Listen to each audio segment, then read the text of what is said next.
Miss Karen. Good afternoon po. O, ikwento mo sa akin, kamusta ang pagre-repack dyan ngayon? Okay naman po. Siyempre nakakatuwa na nagkakaisa tayo lahat para tumulong. And ngayon, namumblema kami sa cutter nitong bigas.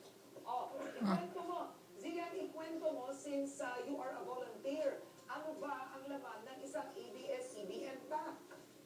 Ang isa pong laman, ang laman po niya ay halos dalawa pong ganito. Tap ng bigas. Tatlong sardinas, mga noodles po. 8 noodles po. At mga delata po noodles at dalawang cups ng tabo ng bigas po. Meron. Okay. Alright. Siguro, Zillian, sa mga panahong ito, no, ano ang natututunan mo o di kaya pumapasok sa iyong puso at isipan, lalo na pag nakikita mo ang mga imahe yun sa telebisyon?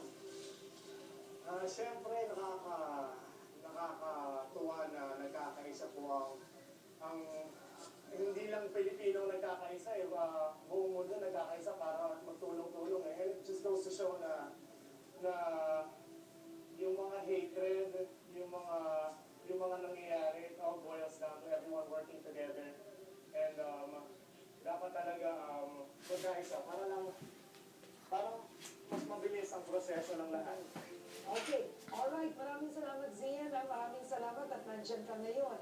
Kasama po natin ngayon ang program director ng Sagip Ka Pamilya na si Miss Tina Monzon Palma.